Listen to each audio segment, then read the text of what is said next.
Good morning guys, and today pag-uusapan natin kung paano ba mag-international student dito sa Canada. Let's go, pero bago na bibili muna ako ng mainit na bahala na kayo dyan.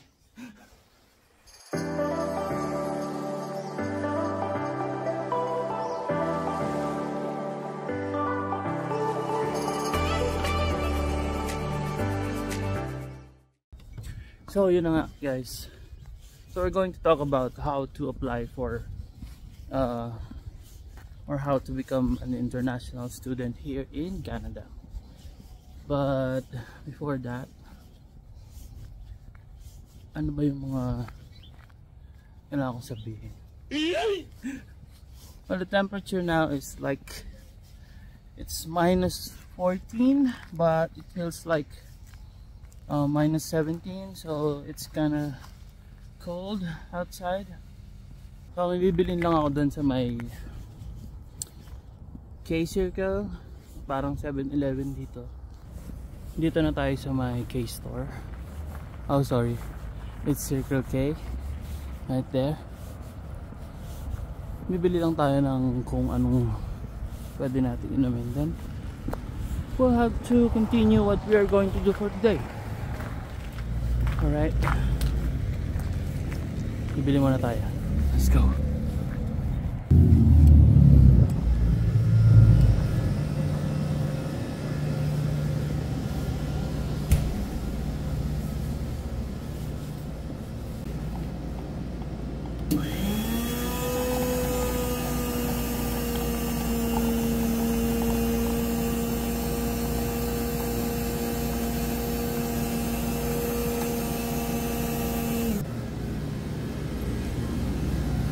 And that's it.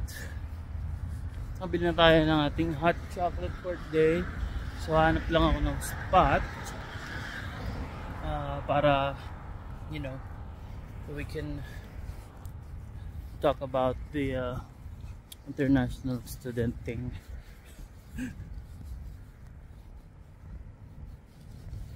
Yeah, it's really good. It's not too sweet, but the chocolate flavor is like more dominant than the, I don't know, don't mind. Yeah, so lakad-lakad lang ako today. Hanap tayo ng magandang spot. See you in a few minutes. Let's go. A few moments later. So here we are at the park, and I guess okay na tong pwestong to, but I have to find a spot so I can sit and explain to you everything. I think this is a skating rink. I changed my mind, guys. Why are you running? Why are you running?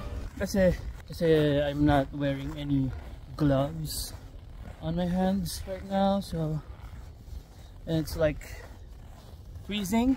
Masakit sa kamay, so I'm gonna head back to the house and doon na lang tayo mag-usap. Sobrang lamig, ang sakit niya sa kamay, parang hirap. Dapat pala may gloves ako. So I'm heading back to the house and we'll discuss it there. Right? Whew. Hi, so we're back and grabe yung lamig sa labas. Siguro if I'm wearing gloves, pwede siguro natin ituloy sa labas, but since I don't have any gloves yet, di pa ako bumibili nun. Kasi alam mo na, feeling strong tayo pero grabe pala yung minus 17 outside. Na talaga pwede kang magkaroon ng frostbite. So anyway, back to the topic of becoming a international student. So unang-una, kailangan i-gather mo lahat ng documents mo, like high school diploma, what do you call that, form 137 kung graduate ka ng high school. And if you are college graduate, same. You have to get your transcript of records or TOR, then the diploma. Yun. After that, hanap ka ng school na DLI na tinatawag, which is the Designated Learning Institute. Tingnan mo mabuti kasi some of the schools here are like required na mag-take ka ng IELTS. Yung IELTS is an exam. Exam nga ba yun? For English. So you have to take that exam and pass that. Pero yung sa akin kasi, nag-request lang ako sa school ko ng MOI or yung medium of instruction. And good. Okay na yun. Kasi hindi ko lang alam or hindi ako sure kasi sa score na kailangan mong makuha sa IELTS para masabing pasado. I don't know if 70 or 80. Research nyo na lang. Then, after that, and before ko ituloy, yung application ko is lahat pure DIY. So, hindi ako dumaan sa mga agency. Pero kung ayaw nyong mahirapan or ayaw nyong ma-stress at madami pambayad naman kayo, you can get help through any agencies na nag-offer ng tulong para makapag-international student kayo. Then, ano pa? So, nag-gather mo na lahat ng documents mo sa school. Check the school if DLI and kung required ng IELTS. So, after that, tulad ng ginawa ko kasi, direct ako sa school. Meron akong binayaran na application fee which is 150 Canadian dollars. And sa ano yun, na mga 5,000 plus, 5,600 I guess, sa pagkakatanda ko. So, pagkatapos nun,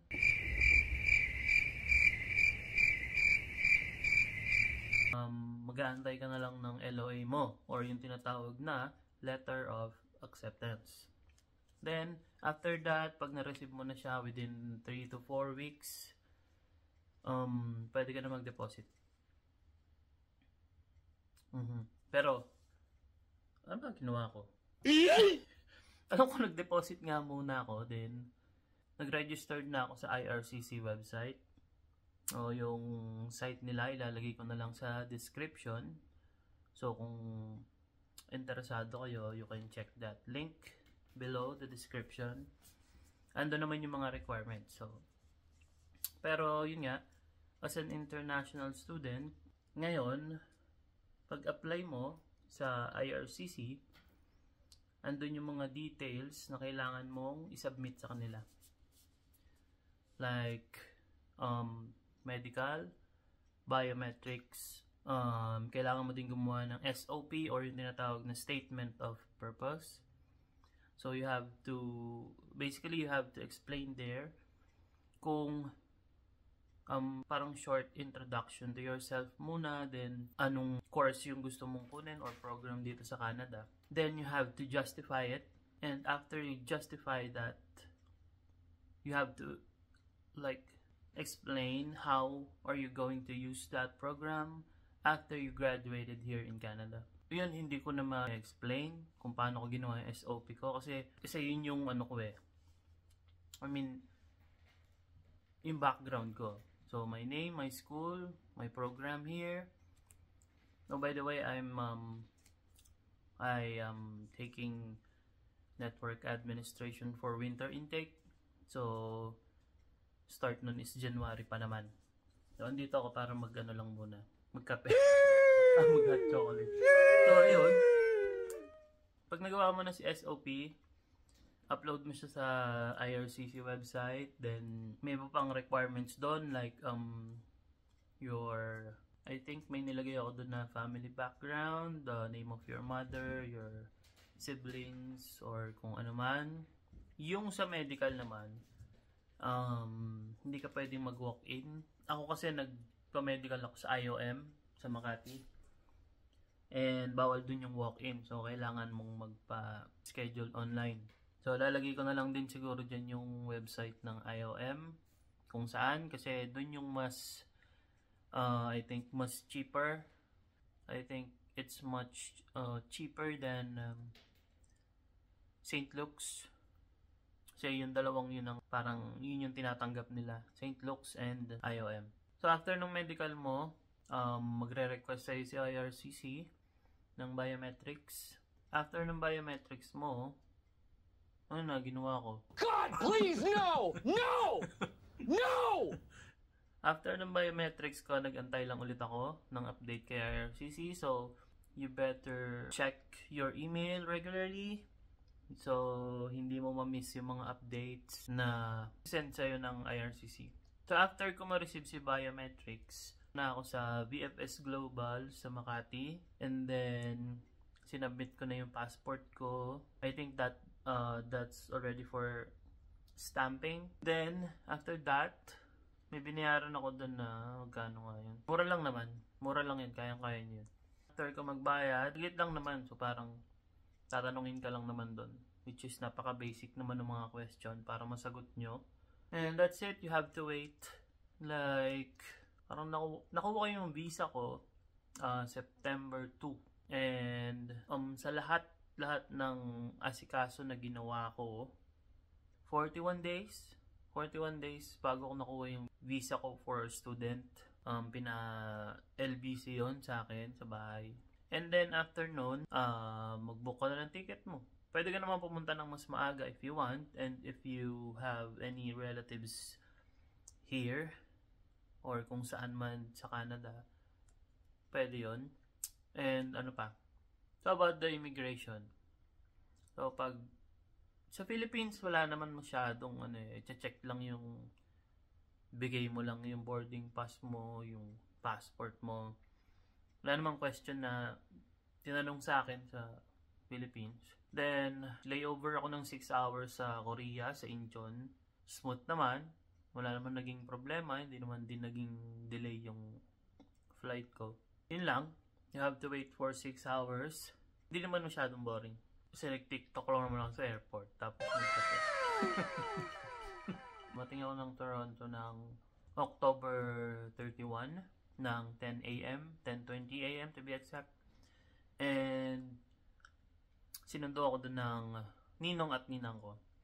And I've stayed there for like almost 2 weeks before I flew here to Alberta. Nalimutan ko kailan. November 10. November 10 yung flight ko papunta dito sa Alberta.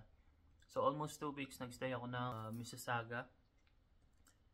Then nagpagala-gala ang kuya mo. And yeah, that's it.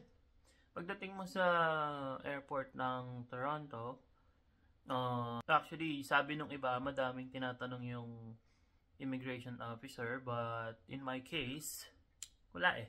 Ang tinanong niya lang yung purpose ng pagpunta ko. So, sinabi ko is to study. That's it. Kinuha niya na yung study permit ko and then binigay na sa akin. And then, lumabas na ako ng airport to get my luggage.